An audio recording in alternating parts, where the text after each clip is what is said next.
Hello, everyone, and welcome to Is Your Website Working For You? For those of you who don't know us, I'm Amanda Sutt, Creative Director and CEO at Rock, Paper, Scissors, and we're a branding and marketing firm, and we help our clients feel confident about their branding and marketing by painting a clear picture of their brand, aligning their team, and reaching their audience where they are.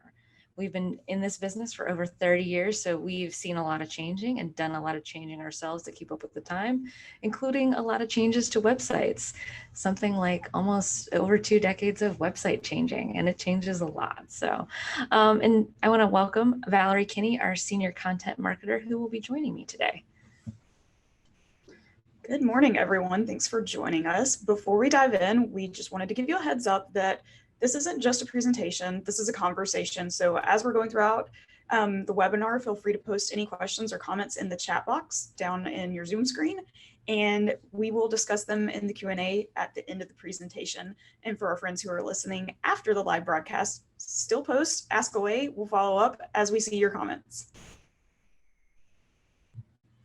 All right, so to kick off our website, no, this is a webinar, kick off our webinar about websites, I do want to share a quote from Benjamin Arnold from We Are Social. And he said, the COVID-19 pandemic has driven changes in Americans' digital lives at an incredible pace and proven just how powerful a tool the internet is. And so, I mean, March of 2020, life as we knew it changed dramatically, all of the above. And the internet became a critical tool for our jobs, school, shopping, connecting with family and friends, and more things as well. So in this first 17 days of March last year, there was an increase of 18% in home data use compared to the same period in 2019.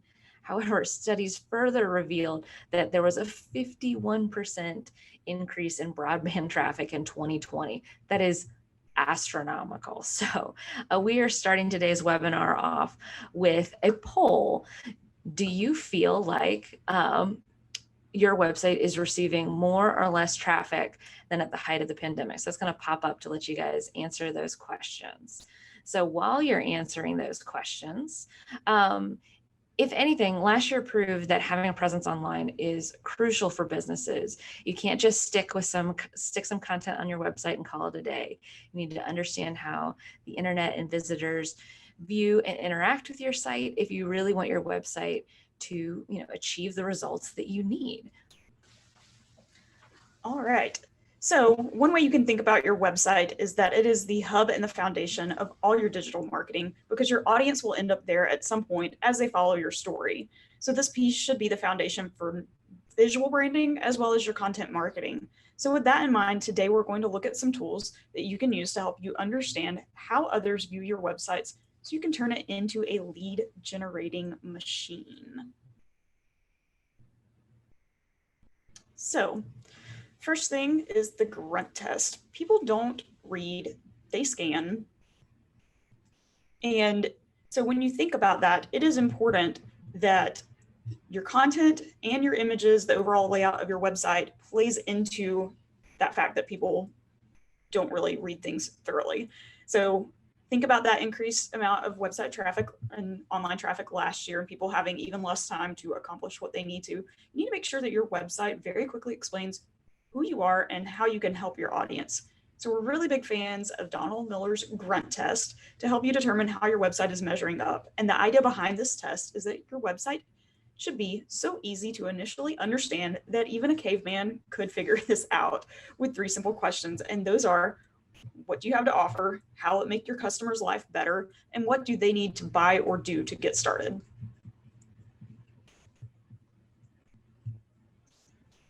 So the reason the Grunt Test is important is because the clearest communicator wins. If you've attended any of our previous webinars or presentations, then you've probably heard us say this before, and we're going to continue to say it because it is so true. The best products and services are not always the most popular. It's the ones that are the clearest to understand. So if you have a good product, you need to continually work at being the clearest message out there.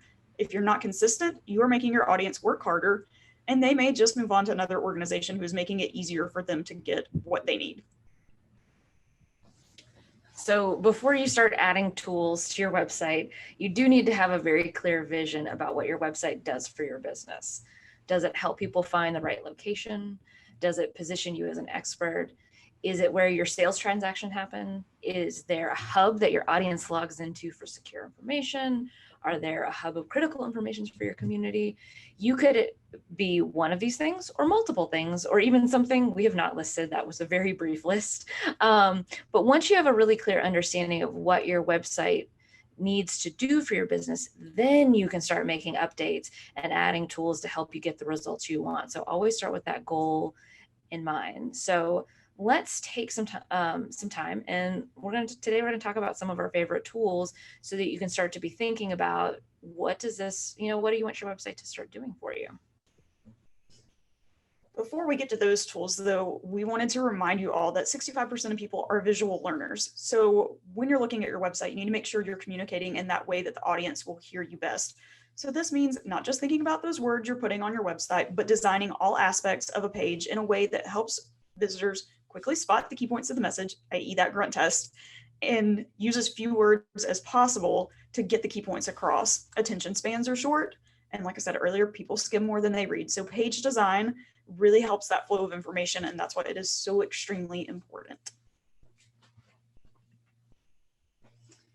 So we're going to talk about page builders.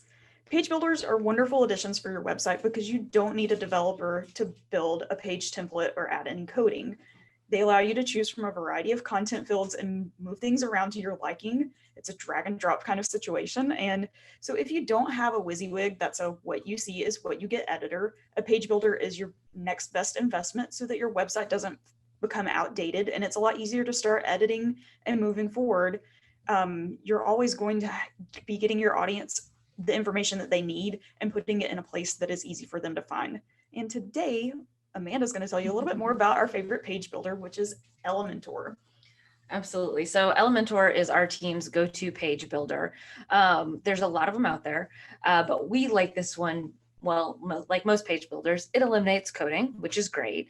But some of the other really important things from an editing standpoint, we really find compared to some of the other ones, clients feel more comfortable handling smaller tasks like updating text or changing out photos because they can see what they're doing, and it makes you feel like it's a little bit less breakable because you see how it's put together. It's also visually intuitive for the basic building blocks to get people started, and you get drag and drop. So you don't really have to understand how it works in order to get the most out of Elementor. And then I'd like to talk a little bit about the structure of it. So I just have a snapshot so you guys can see what that looks like. And it's just one of the sites we've built. So you see that there's a toolbar on the left, and then it looks like the live website on the right. So from a structure standpoint, Elementor really allows us to do more dynamic layouts, meaning, and really importantly, with mobile. So we can customize things to be specific to a desktop, a tablet, or mobile layout. We can have them rearranged per that, or we could have, if for instance, we want to have more information on the desktop, it eliminates on the mobile device. So it's really easy to control that device experience. We can also use branded elements without doing CSS. So if you don't know what CSS is, this is great news for you because it's part of the coding of really setting up how your styles work throughout. It's cascading style sheet for anybody who really wants to know. And it shows how we use text and fonts, and they just make it a lot easier without that coding piece. It also gives us the ability to save sections to use in other areas throughout the site. So for instance, what this really kind of means is, let's say you have like a testimonial block that you want to put on a couple different pages. Well, you can design that template. And once it's designed, you can then reuse that little layout you have on different pages without having to rebuild it. And that's just an example. There's a lot of different ways you could use something like that. Once you have a structure, then you can replicate it. And that's also really critical for the fact that we're going to go back to that grunt test idea. How do we make this easier? You don't want to reinvent the wheel every time you have a visitor go to a different page. The more consistent of an experience, that means that user is more comfortable and they will take the time to read it. So being able to replicate and having the same experience from page to page is important. And we don't want to get too monotonous that they don't realize they change pages, but we have to take it with moderation, of course. We can also use Elementor with the Pro version to build custom themes, which means that we can design the structure of your website to be whatever you want without having to bring a developer on or use a third-party theme out there. So it allows us to have a custom feeling site without the custom price tag. So that's always a really nice thing as well. And then we're also able to layer graphics and the text really easily. So that makes it feel custom. So we don't have to have everything in boxes. We can have text overlaying over images. We can have images that just are in boxes. So there's a lot of things that, as a bunch of designers, we really like it because it gives us a lot more, as we like to say, more crayons in our crayon box. So there's also a ton of additional plugins that work really well with Elementor that give you even more options. So in other words, it plays well with others.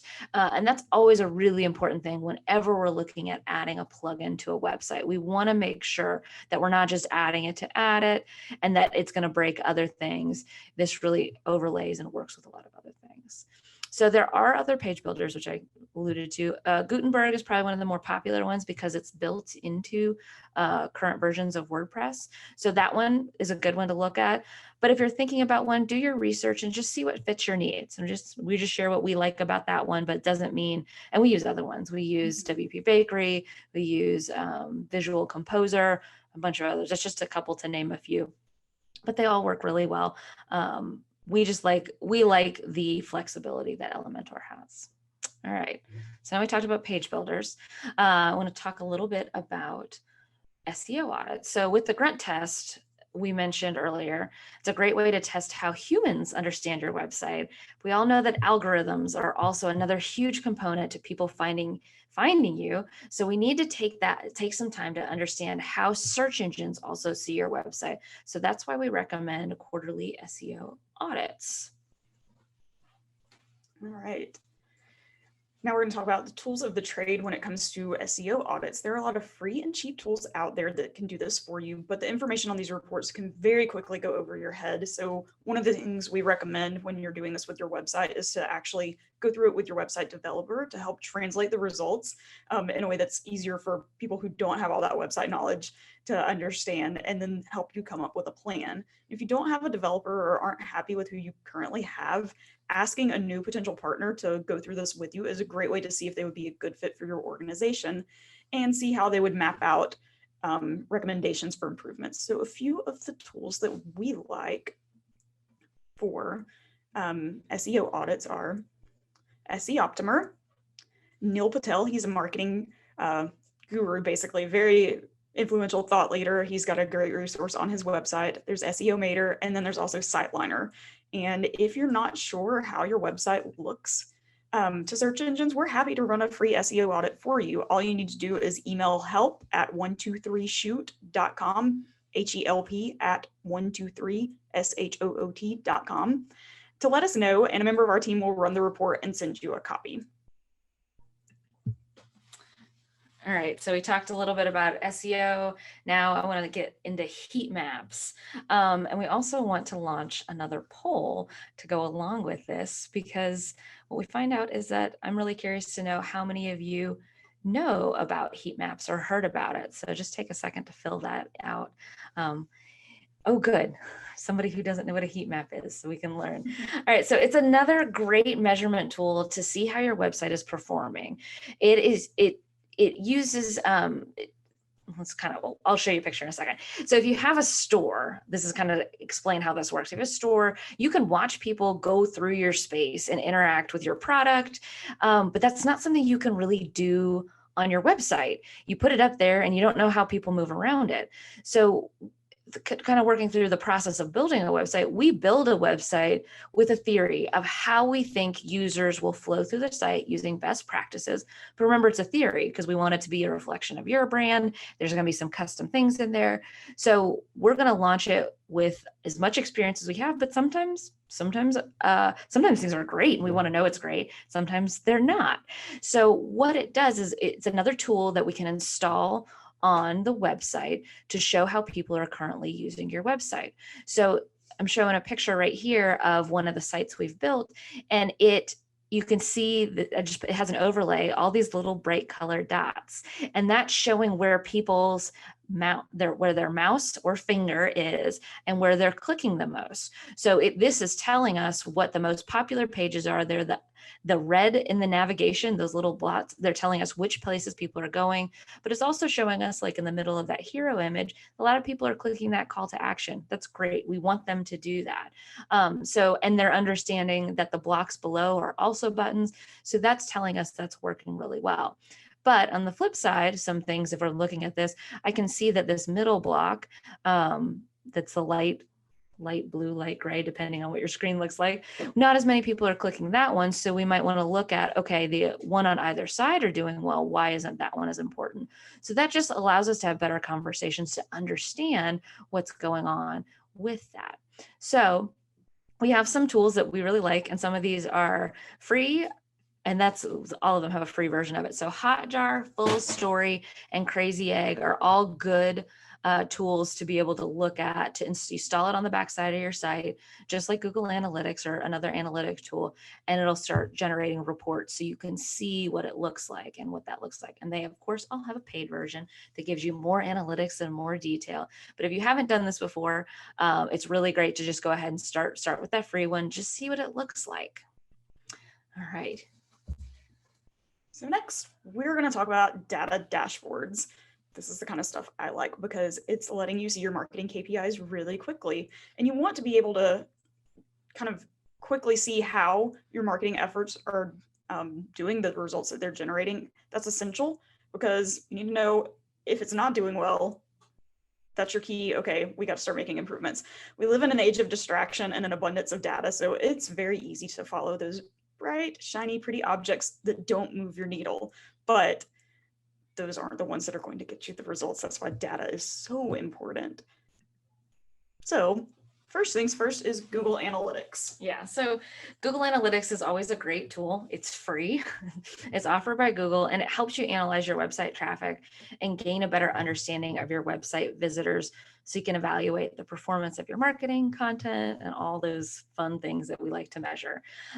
We recommend this tool because it's easy to set up and provides you with plenty of data, way more than you ever need, to see what's going on with your brand, how your audience is interacting with the content you post on the website, and in turn, you can use this information to take the necessary steps to improve your visitor experience with your website, to learn what's working, what's not working, where are people spending their time when they come to your website, and more. So if you're not familiar with Google Analytics, we do have past webinars you can watch on our YouTube channel to get caught up on that. So that's a great first step. Get Google Analytics on your site.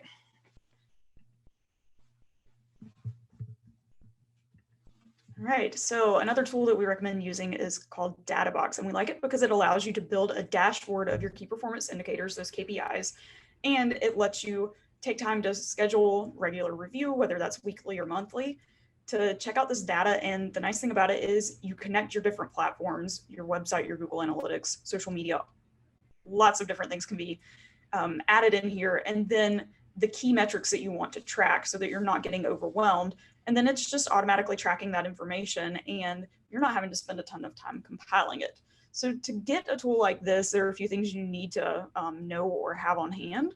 First is you need to know what numbers are important to your growth. What are you focusing on? How do you know if your number is good for growth? What does a spike in traffic mean to your organization? Those are just a few questions you need to think about. The good news is that if you don't have all the answers, it doesn't mean that you should not start building a dashboard, because starting a dashboard can kind of help you figure out where things are at and what you can focus on to start generating those results you want. This would be a great time to pull in a marketing strategist if you haven't already. And again, this is something that we do all the time. So if you need somebody to give you ideas, sit down and talk about this, we're happy to do that. Another thing you want to think about is your baselines for your KPIs. Numbers by themselves don't always tell you how you're doing. So you need to know if that number is an improvement or if it's something you need to make a priority as far as adjusting goes. The point of a dashboard is to help you know how to focus your efforts. So if all the numbers are good, you can go about your day. That's great. But if it's something that starts sliding and backtracking, then you need to figure out why it's happening. And, you know, sometimes a number sliding is okay because you might have had to focus on something else at the time, but you want to be intentional, and knowing how you're doing is so critical to sustainable growth. So that's why we talk a lot about tracking your KPIs and making sure you're doing that regularly. Okay, next we're going to talk about QR codes. These are great tools to help people get to your website from printed materials. All right, so QR codes are a personal favorite. So they've actually been around since 1994. I'm gonna give you guys a little history. And they did gain popularity in the 2010s, but it faded until 2020. So this is one of the big things that resurged last year. And I'll admit that I am really glad that they came back. So one of the main reasons that they have come back is that most cell phone cameras automatically read QR codes without having to have an app. The app is one of the reasons that they started to become popular and not popular is because people, it was harder to go, oh, I have to find an app, and there was a barrier to entry. Well, thank you, cell phone providers, for fixing that. But now we see them everywhere, especially when we went contactless last year. How many people found a menu by scanning a QR code? So we also have a lot of fun with these from a branding perspective. And we can change the colors and the shapes and everything with it.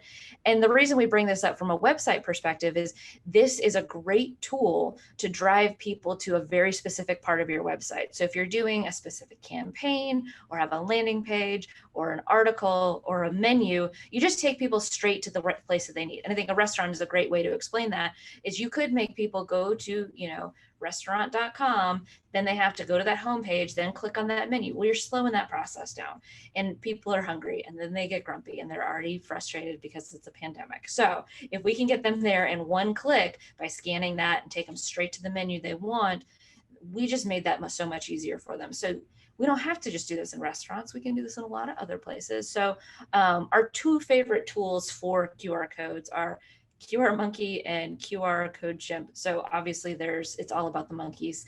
Not sure why, that we get them confused all the time, but they're both really great when we use them each equally. So those are some great ones. They have free tools with both of those. And also just want to kind of show you some ways that we've just used them recently with some clients. The picture on the left is an annual report that they wanted to do a smaller print version, and then they put QR codes to more details for people to then go read more about it. So we made that easier. And that middle piece, it's in the lower right corner. It's small, but we were able to actually drop their logo into it, which is great.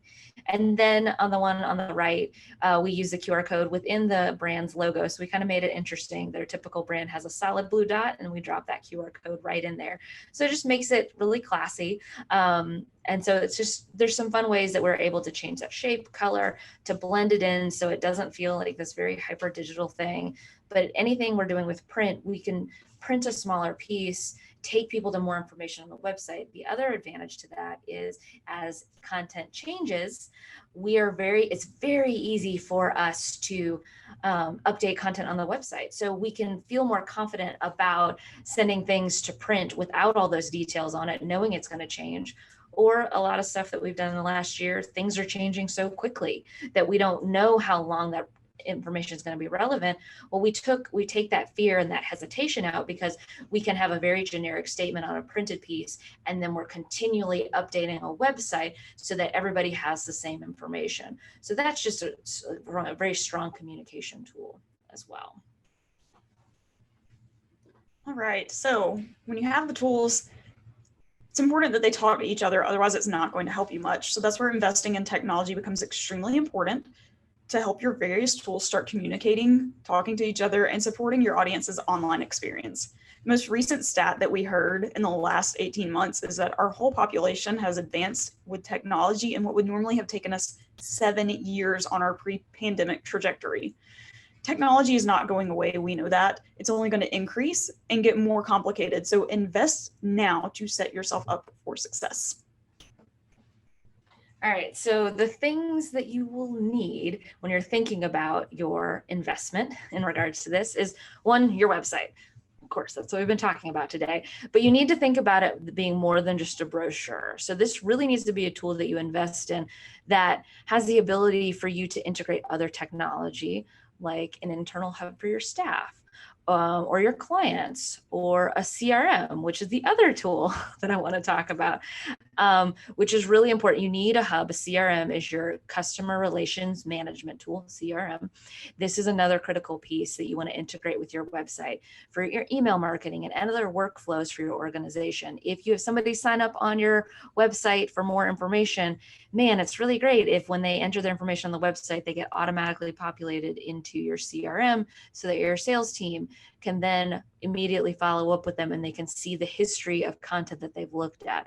So this can be a part of your, it can also, important, this it can be also a part of your internal procedures. So you can be thinking about this systematically. How are things connected to each other? So it's systematic in using how you're doing your processes, but it's also systemic. How are we connecting your marketing to your sales and maybe even into your delivery of products? So some CRMs even help with the execution of things as well. So there's so many different CRMs out there. We do get that question a lot. Which one do you look at? It's really important. I usually recommend starting with industry specific ones because they've already solved some problems that you're going to encounter. But then you're also going to look for a tool that's easy to customize, because it's good to start with something that already has a baseline to solve your problems, but every business is unique. And that's the reason you started a business. You had a unique way to solve that problem. You're going to need technology that will flow and flex with you as well. So the other thing to take into consideration as we're doing all of this as well is automation.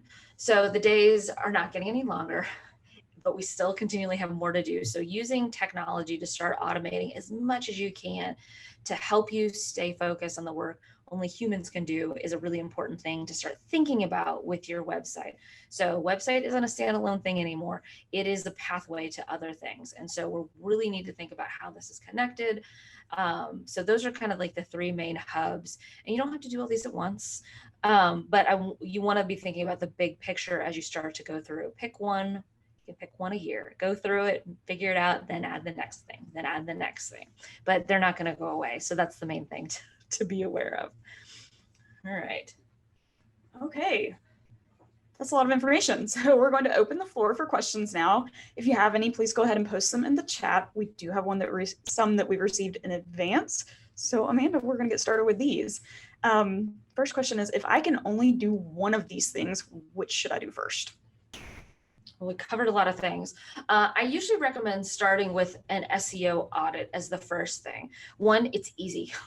So you just can go in, run that report, and it's so often we are not thinking about how search engines see our site. We're thinking about what it's like for you, because you are experiencing your website. So it's a good place to start, because if anything, it's going to pick up more blind spots, and it's also going to tell you reports of like, this is super broken. This might be why your traffic has decreased. So it gives you a smaller punch list if you haven't done anything. So, and then if we make Google happy, that usually makes your business happy. All right. Are page builders really as easy to use as they seem? I know how to make updates to my website, but it still feels very overwhelming, and I'm always afraid I will break something.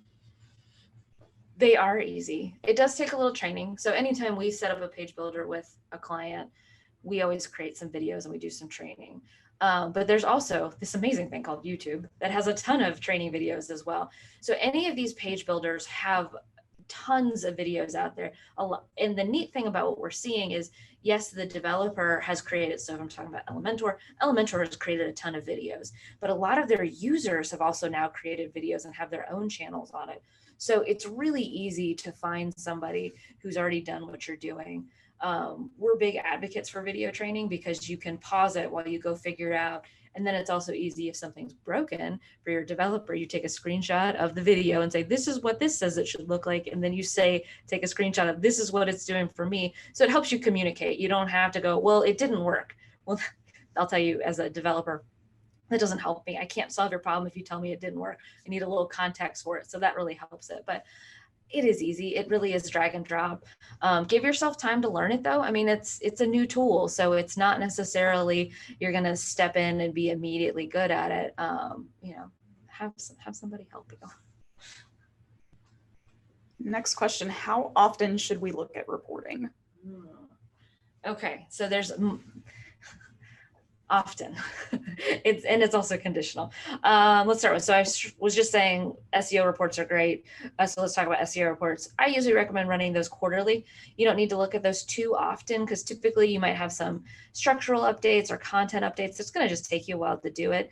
And as I said, they're so easy to run. You run it and it's basically giving your punch list of next amount of work you should do. So quarterly is fine on those. In regards to things like heat maps and Google Analytics, usually I say monthly is good with those, because you're putting regular content on. A lot of our business changes from month to month, season to season, so it just helps you keep eyes on that. If you're just launching something or doing a lot of campaigns or something, you might want to look at that more frequently. Like right after we launch a website, we look at heat maps at least weekly, making sure it looks the way it's functioning the way we want it to. But then we'll start to trail off after that. If you shift and you're not doing a ton of marketing on your website, that's fine as well. So you might even want to go to quarterly at looking at Google Analytics or heat maps if you're doing a bunch of like in-person stuff. I know that sounds weird right now, but those are just be aware, like if you're not doing anything to it, it's good to put eyeballs on just to see if anything broke, but those are some other things. Mark, you just sent a question, says, is there a crossover between page builders and a CRM? Are they good tools that do both or some of the same? Typically page builders and CRMs are different tools. So I haven't seen anything that's had a crossover between the two, because your CRM is more of the database that's holding the information, but a good CRM does have pretty easy drag and drop abilities. So it's just, they're different. So I haven't seen anything that has a specific crossover on them. I'm trying to think if there's, now there are some, okay, here would be the answer. There are some CRMs that have a website tool with them. And that might be the answer you're looking for. The only time I ever recommend those is startup mode, because when you're in startup mode, you need to make sure you have a viable product. So those all integrated tools are fantastic. But as you start to grow and your business gets bigger and bigger, a lot of those fully integrated website CRM tools, the downside to it is you do not own your website. You do not own your data. You're leasing all that space from them. So startup mode, great, but at some point you're going to want to invest in something that you truly own, all access to your data, your website. And there are limitations when you have that fully integrated system, because they're doing a lot of things. They're not necessarily great at one thing. So that becomes a challenge of, like, if you especially want to start doing some customization to your website, you're going to hit blocks on that a lot faster. So as I said, startup mode, great, use it. It gets you going faster. And then once you're established, you're going to want to start thinking about something that's, and I always look for tools that play well with each other, as opposed to something that does everything. We do have some pieces of, like, internally, we have software that does, everything from our CRM to our project management to our invoicing, and that's great, but I still have some specialized tools that we integrate into that. So when we were doing that, it was really important to think about what is most important, what are we okay compromising on, what are we not. So there's a lot of strategy that goes into picking technology. So it's a hard question to answer, but the simple answer is startup mode, sure, find an integrated tool. I mean, if you're doing some like Shopify, if you're doing some type of cart, that's a good one. Squarespace kind of has a bit of a CRM to it. It's not quite as robust as some of the other ones. So those are some of the better ones. I typically avoid Wix. It works, but from a CRM standpoint, it's just not evolving. I'm not seeing it evolve as fast as the other ones. Once again, good startup tool, but not necessarily moving into the direction of the other ones. So, I mean, that's just off the top of my head, so please don't hold me to that permanently. All right. Next question. What are your favorite ways you have seen QR codes being used? Oh, okay. This is fun. So we talked about menus. That's always a good one. I was in Disney World recently, and they do a fun job of putting QR codes in the queue to do little like trivia, and they also have a lot of apps and stuff. But it's just an interesting thing to be thinking about. Okay, well, your audience is standing in line for a while. How else can we, make that a better experience? So that was a fun way to do it. But my all-time favorite is in Shanghai. There was a night event, and they used drones that lit up to make a QR code in the sky. And it was for a video game's anniversary. Super cool. So that was just, let's see what we can do with technology. So that was a fun little thing to do. So, all right. All right, before we let you guys go, we want to give you a heads up that we're switching things up in July for our webinar, and we'll be partnering with the Community Foundation for Northeast Georgia. That's something that we do every year about this time, and we are going to be talking more about websites as well as messaging. This upcoming webinar with them will be geared a little more toward nonprofits. So if you work for a nonprofit, serve on a nonprofit board, or know people who work for a nonprofit or serve on a nonprofit board, we hope you guys will join us on July 21st at 9 a.m. When we send our follow-up email out, you'll get some information and a link for that. And then in August, we'll resume our regular webinar schedule, and we are going straight to a subject matter expert. Our August topic is going to be on the legal side of trademarks, and we're very excited to have our client and friend, Robert Bexley of Bexley & Deloach, LLC, join us for the conversation.